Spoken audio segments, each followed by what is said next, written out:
Hey, how we doing, guys? Morning, everyone. Joe here. Kevin? So the West Wing, the last episode, I think it wasn't my favorite, but it was one of the best episodes of the season so far.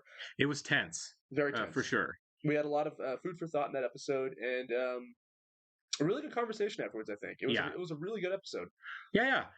Submarines. A lost submarine. When I was in Chicago, I went to some of you have probably done this, to the Museum of Science and Industry, where they have a captured German U-boat there. Oh, cool. And I toured it. And let me tell you, it was a tight fit. Das Boot. It was so claustrophobic. Like, the beds were about as long as a coffee table.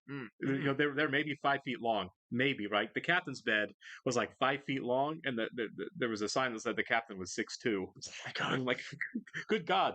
It was stuff like they'd go in for three months and have one uniform and two pairs of underwear for the 3 months, and you couldn't wash anything, and there was no hand washing. The only people who could wash their hands was the captain and the cook, because of the amount of room for water and stuff. It sounded like a nightmare. If you imagine horrible. sweating at 100 degrees 24/7, and you have one uniform and two pairs of underwear. Power to the people who can do subliving. I know it's a lot. I know that's not nearly the case now, but the idea of being on a submarine for an extended period of time sounds like hell to me. Smoke on a submarine too. 100 degrees. What else would you do? Ton of cigarette smoke. I'm sure they spend a lot of time on the surface, so you can have it open. You could be in the water, and you can get hopefully dip your drawers. Exactly. Yeah. Because that's awful. Yeah, I psychologically couldn't handle that. That's just me. I did like Hal Holbrook's his anecdotes in the last episode. I did too. His war stories were cool. They were. I mean, I get why, if you're the president and the chief of staff, you've got a lot going on, throughout the course of your day. Yeah. So listening to war stories like that might bother you. Yeah. But for a layman like me, I'm like, yeah, man, keep going. Tell it up. Yeah, exactly. Yeah. I got nothing but interest in what you're saying. Yep. So let's do this. But you're right, and it's nice to see a veteran actor like Hal Holbrook. He's fantastic, right? I like that we get. Would you say he's an A-list actor? Because we do get A-list actors on this show. We get he was in Creepshow. I wouldn't call him an A-list actor, really. Maybe like 20 years prior to this. Right. But still, like, the amount of cameos we get in the show are surprising, and like it's a welcome. It's a warm welcome to the show. Really, it's like when Carl Malden was on. Yeah, for the the capital punishment episode. Or who was the lawyer before? John Larroquette. Yeah. We've had some great cameos on the show. John Amos, like. The character actors that show up on the show are fantastic, and that's part of the beauty of the show, Well, it's like, Aaron Sorkin, when you're writing a powerhouse show like this, you can probably get, A-listers or B-listers or certainly movie stars to be like, you know what? Yeah, I'd love to show up on your show. Yeah, write me some of that good dialogue. You got cooking there, Aaron. Right. Give some more of them dialogues. Do you think we're going to circle back to the campaign? Oh yeah, I don't know if it'll be this episode, but I think we're going to spend. I think the end of this season, and I could be wrong because I always am, but the end of the season, I feel like would probably culminate in the election. I would hope so. I feel like that's what because the election is at the end of the year, so it would make sense. But then again, television seasons, because they always took the summer off, usually ended, and like the summer off is the summer off on the show too. Sure. So we might have the election like mid-season, and then have and then have like winter, spring after that. The show started in September. Right. Yeah. Exactly. Yeah. So I would. I think you're right about that. But then again, I wouldn't be surprised if they did circle back to it, because the show does famously start with certain themes, and then like the middle of the season they kind of divert and they set up other things, and then circle back to it. So. Yeah, I'm interested to see where it goes, but we're definitely going to get some zigs and zags where I don't expect them. It's not the most predictable show as far as what they're gonna tackle. And we still got the congressional hearings going on that Don is a part of. We have a lot. There's a lot of balls in the air. Yeah. There's a lot of tension between the president and vice president. You don't know really where that's going to go. That was a great moment. 2 episodes ago? Yeah, a lot of tension between the president and first lady. Yeah. I don't know if the entire staff is back on board. Sam and I know the president finally apologized to the staff, but Sam and CJ sure felt like they were one foot out the door there for a while in a little bit of righteous indignation that was completely fair. So hard to say. Who knows? You know who I miss on the show though, with all the CJ scenes? Danny Kincannon. Yeah, why is Danny gone? I wonder. Right? busy actors. I guess so. We did get Michael O'Keefe though a couple episodes back. That was we did. Cameo. Yeah, it was, wasn't it? Yeah. Alrighty, well, we're gonna get going in this episode then, guys. If you're watching this on YouTube for the first time, welcome to our channel. Hello. If you don't mind hitting the like button for us, leave us a comment down below, and please hit the subscribe button so you can stay up to date on the new content we've coming your way. Absolutely. I'd like to welcome a couple new Patreon subscribers for the last few days. So Bob Beeland and Brianna J, thanks guys and welcome. We appreciate it. Sure do. If you'd like to see a full-length reaction to this and everything else that we're watching, please check out a link in the description below to our Patreon page, where we're adding new stuff all the time. I want you to learn more about farms. There's more? Yeah. Okay. It's America's biggest industry. You should where learn it. your family is, and this year my family's at Camp David. I don't know, sir. When I came Remember in he did some Josh back one in the time late late at night 50s, about the there was a national purpose parks? to it, but then one thing led to another, and I blacked out. You know that line you're not supposed to cross with the president? I'm coming up on it. No. Look behind you. So there are these Oh, we two skipped the Indians turkey part in the this lobby. year. Yeah? Yeah, well, apparently the Indians say they're not leaving until they get satisfaction. How's this my problem? CJ, there's two Indians sitting in the lobby. We're going to get a reminder episode of how screwed up the entire thing is as far as the I think genocide so. of Native Americans. It looks like we're headed there. Good. I'm Maggie It's worth talking Morningstar, about. Charles, and this is Very our much tribal worth council, Jack Lonefeather. Actually, you're not fine here. Then you can forcibly remove us. This is going to have something to do with us screwing you out of all your land, isn't it? Yes. Slavery is America's original sin, as people like to say, but I always like to remind people that the genocide of the Native Americans is right there with it. Last week, a 13-year-old kid in Georgia shot his teacher in the back of the head. The I was parents going to are say, in how custody. the 13-year-old get to Obviously, Rome? the governor wants him back, and Italy won't extradite to a country that has the death penalty. On Monday, the OMB is putting out a new formula for calculating the poverty level. Now it's 20,000. What does that shake out to? 4 million new poor people. 4 million? They didn't become poor. They were poor already. And now we're calling them poor. We signed the Treaty of 1856. In return, the government was supposed to protect our reservations. Yes. In 2 generations, we'll be wiped out. Yes. So, it turns out we've got 4 million Switzerland. new poor people. Well, I'm not an expert, but wouldn't we have a better chance of getting reelected if we could say there are 4 million fewer poor people? See, that grosses me out. Like, let's keep these people from getting any type of benefits or help so we can get reelected. It's only 4 million people. That's ugly. Yeah. It is, isn't it? Toby would like to see you. Should I send him in? Yes. Yeah, well, that's obviously a question for you, sir. In next week's message calendar, there's a notation about a new federal initiative to provide low-cost cell phones to neighborhood watch groups. Well, I could fund this initiative out of my pocket. It's $10 million. Leo could fund it out of his pocket. Shouldn't this be local government like the YMCA or something? But Toby seemed to indicate that you had to be careful if you cooked it inside the turkey, because in some cases it doesn't cook, and when That's that true. happens, people get sick. That is true. Yeah. I need to talk to an expert. Talk to Renee. Margaret! You know what you can do? Doesn't, like, Butterball have a hotline? They do. year? They do. Yeah. Yeah. Have you ever called it? No. I haven't either. I've cooked turkeys, but I've never called the hotline. This time of the year, there should be a hotline you can call with questions about cooking turkey. There we go. A There special is. 800 number where the phones Yeah. are staffed by experts. Butterball hotline. Yeah! That's awesome. Butterball has a hotline? Get me the number for the Butterball hotline. Yes, sir. Yes! The president's gonna Press it call. on the phone. Can you tell me how the current standard was reached? The new one? The current one. The new one hasn't been signed off on. Our cost of living formula for the last 40 years has been based on life in Poland during the Cold War. This is what I'm talking about. Well, the governor's got to guarantee that he's not going to seek the death penalty. First of all, it isn't up to the governor. It's up to the DeKalb DA. Second of all, this is Georgia. This kid shoots his teacher in the head and gets life in Venice. We're all going to look like idiots. I got to put this out before it's in the papers. Even China doesn't allow children to be executed. Well, federal law I doesn't think we allow should it, either. but Yeah. people in the state of Georgia do. So. And there is a little girl who's really misbehaving. The father decides to punish her right there by cracking a wine bottle over her head. Would you come to the conclusion that this father has lost all perspective and good judgment?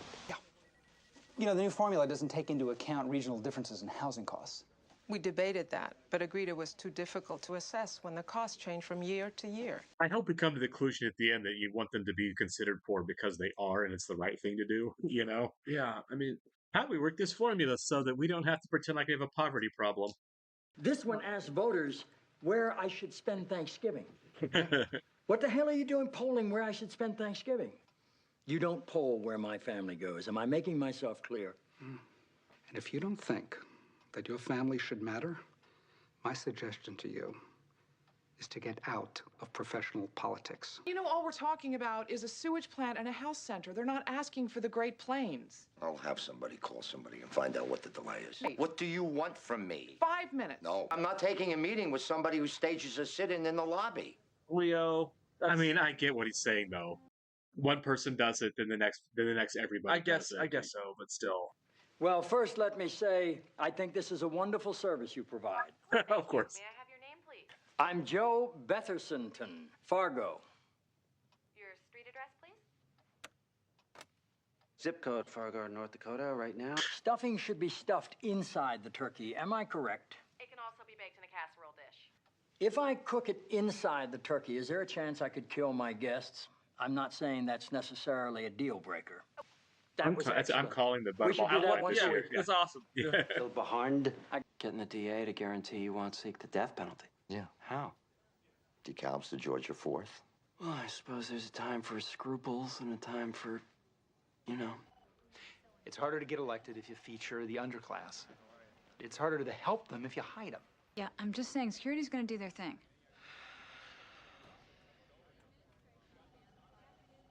I'll be there in a minute. But the formula raises the poverty level 2,000 and change. That's the problem. Yeah. Not that someone making 21,000 a year is considered comfortable. Thank you.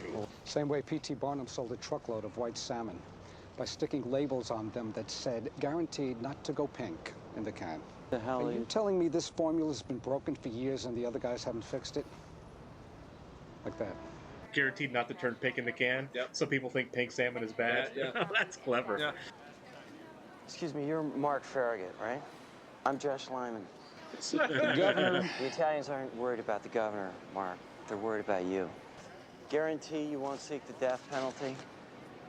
And you'll have an endless media buy to explain it to your district. No, I'm kind of glad that we're showing that side of things. Yeah, you know? sometimes it's good to see the ugly side of politics. Yeah, the wheeling and the dealing. We have to change plans. What do you mean? We're going to have dinner here at the White House. I've got polling numbers. Which say Camp David is fine. Jacques Hughes. Oh, brother. Jacques Oh, she's Hughes. seen the polling numbers. Yeah. You just called me your little cheese. That's right. And what part are you leaving out now? The part where I lied to you. Yes. Yes, I do that sometimes. So explain to me now how what I did was out of line. You know what? It was. I know. That's how honest they can be with each other. Like even when temperatures are up. What were the Muncies doing in 1778? Fighting in George Washington's army. And why aren't you in New York anymore? Because you marched us to Wisconsin. You can come back to my office right now. We'll make an appointment for Monday, and the White House will cover your expenses. How do you keep fighting these smaller injustices when they're all from the mother of injustices? What's the alternative? All right, so this episode was not as dark as I thought it was going to get. I thought it was going to get a lot darker with the guys in the lot. Some of them were unresolved. Yeah. How do you feel? Okay, this is not going to be an easy question. What is your stance on the death penalty? I'm against it. That's just me. I am too. I'm not like frothy about it. I don't dislike or look down on people who disagree with me. It's I don't think American government should be killing people like murder. Yeah. Like I mean, war's different, right? Police and the commission of a crime is different. I think straight up executing somebody. I get that there are horrible monsters in the world. What about if somebody killed someone in your family? Yeah. I'd want to kill them myself, and I shouldn't be in charge of making that decision because of that. I don't disagree with anybody on it. I just think as a whole we shouldn't do it. Also, it's kind of like going back to the first episode of this season, the Isaac and Ishmael episode. Yep. I think it's too easy. I think they get off easy when you kill somebody. I do too. A monster should have to live with facing being a monster for a long time. No, you know there's what I mean? people in this world that do not deserve to be on this planet. I agree. But at the same time, that's not my call. Yeah. It is not any human's call to make that decision. It's what we have prisons for. Again, I agree. I think prison should suck. I don't think you should have a good life, but you should have a long one, and you should have to own what you did and pay the price for what you did, a real price. And that's aside the fact that there's so many injustices in the criminal system to think that there are people that are being executed that did not actually do that crime. That's happened, right? So, the Amnesty Project has found plenty of people through DNA evidence who were executed, who were innocent, at least of that particular charge. I get it's not usually like some innocent guy grabbed off the street, like in the Fugitive, but. I mean, again, we can debate that, and again, I'm not saying I'm right. That's just my personal view, and I don't hate people who disagree. I do think it gets a little more gross when it's a kid, because we are talking about a 13-year-old kid. Yes, a 13-year-old kid that deserves to pay the price. Yes, that did a horrible thing, but I also think that kid should be paying a huge price as well. You're old enough to know that killing somebody is wrong when you're 13. I was old enough at 13 to know that killing somebody was wrong. We all do a lot of things when we're 13 years old that are stupid, but this is the granddaddy. Exactly. I'm willing to bet that without prosecution, without prison, without facing a death penalty, there's going to come a time in that child's life where he realizes he took a life. Yeah, well, So the fact that he be spending his time in prison, facing with that is enough of a consequence in my opinion. Yeah, I don't know what I don't even know what a 13-year-old in prison looks like. I don't know if you keep them for 50 years or 70 years or 100 years or whatever you do. Well, I don't know what prison at 13 looks like. I don't know if you're in juvenile hall. Yeah, I think you go to juvenile hall until you're 21 and then they move 18. You 18. Okay, 18. Yeah. That makes sense. Yeah. There was a guy when I was a kid who there was a school shooting. Where I went to elementary school at the school, and he killed the principal in elementary school. Yeah. It was a K through 8 school. Oh, gotcha. So I was in third. One of the right. I was there. Yeah, one of the middle schoolers killed the middle school principal there, and it was like one of the early school shootings, so we didn't realize the severity of where it was. So I think he got juvie hall and got out with a relatively clean record, like 21. Don't know what happened to the guy. Don't care. He was old. He was 14 and I was in third grade, so I didn't know who he was. He was way older than me, but he got out at 21 with a clean record. Nobody in the community thought that was enough of a punishment for him, which I understand. We forget that prison should be a place of performance, right? Right. Americans, we treat it like really punitively. Like when you're in prison, you go. We believe in like you go to prison, you suffer, and other countries believe in you go to prison to get rehabilitated when you get out. I understand. Perfect world, that's how it should be. Right. Americans have a way different view of prison, obviously, than the rest of the world does. I mean, look at the guy who shot Reagan. Right. He's John Hinckley. He is out, and he is. Is he out? Did he? I know he's out. I know he's what he's doing now. Recently. He's making music. He put songs on YouTube. They are horrible, but but still, this is a man who you have all this time to reflect on your crime and what you did, and hopefully you come out a changed person by the end of it. Yeah, I mean he spent 40 years in prison. Yes, rightfully so. Yeah, of course, right. Rightfully so. I'm just saying, in a perfect world, this should work. Doesn't work for everybody. Right. So that's kind of our 2 cents on that. As far as us stealing the land, that's a way bigger conversation. That's a way bigger conversation than it's so weird because we have there's 2 schools of thought, I think, in that conversation, because I've had that conversation many times. A lot of people are like, yeah, we really did a horrible thing there, and I don't know what we should do, or we should do something about it, because let's face it, how life on the reservations has been set up has been a complete failure, right? A lot of poverty, a lot of alcoholism, kind of forced on, like they mentioned, like the whiskey thing, like they mentioned in the episode. Yeah. Poor, crap schools, all kinds of stuff, and the Christianization of the population, like a lot. And then there's the other argument is like it was a long time ago, so get over it. And I fall more into the first group. I'm not in that second group of we really screwed you over, get over it. I don't believe that.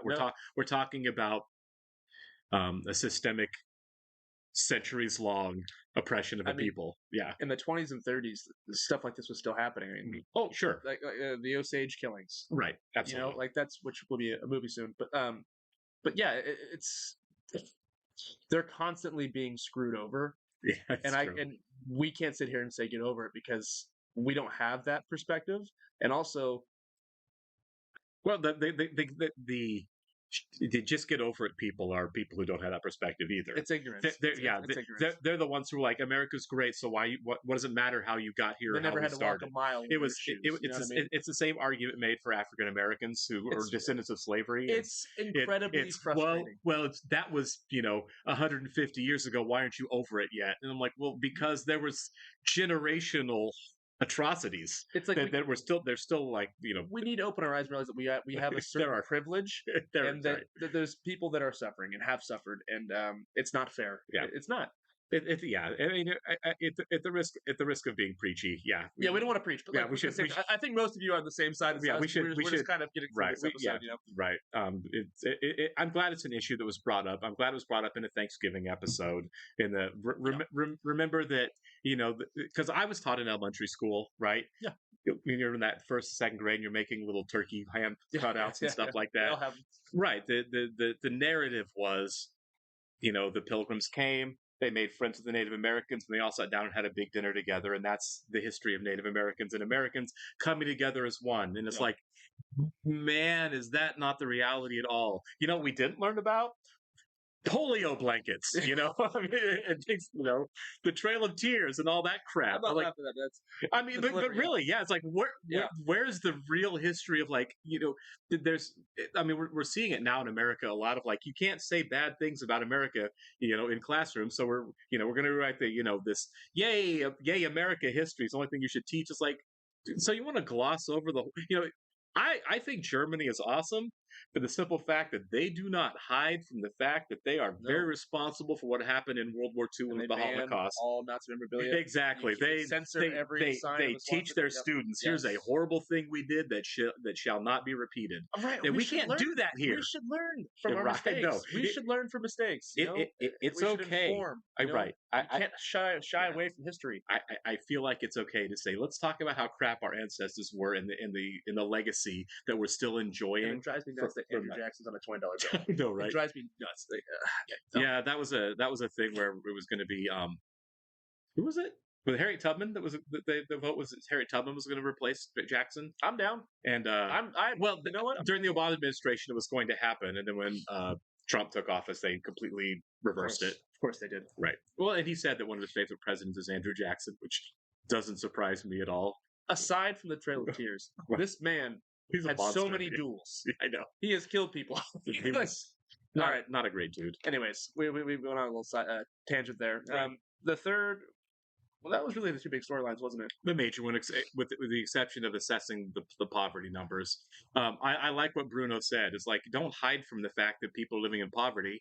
Highlight the fact that the other side doesn't seem to care about those numbers either, and we're the ones changing it. Yeah, I'm like, I thought that was kind of obvious, but it was like, oh yeah, it's right there. Why didn't Bruno articulated what everyone else should have been saying, right? That it was escaping me. As like, Bruno's grown on me. Yeah, I like Bruno. Bruno's good, straight shooter. He's a straight shooter, and to wrap it up, Butterball Hotline. I think I should call it this year. I think we should call it this year. I really do. I never even thought about calling it. I just knew it was a thing. I was like, that seems so weird, but watching it in practice, I'm like, that's actually really cool. You learn something new from the show every episode. Right. This is no different. Yeah. Catch you next one, guys. We'll see you.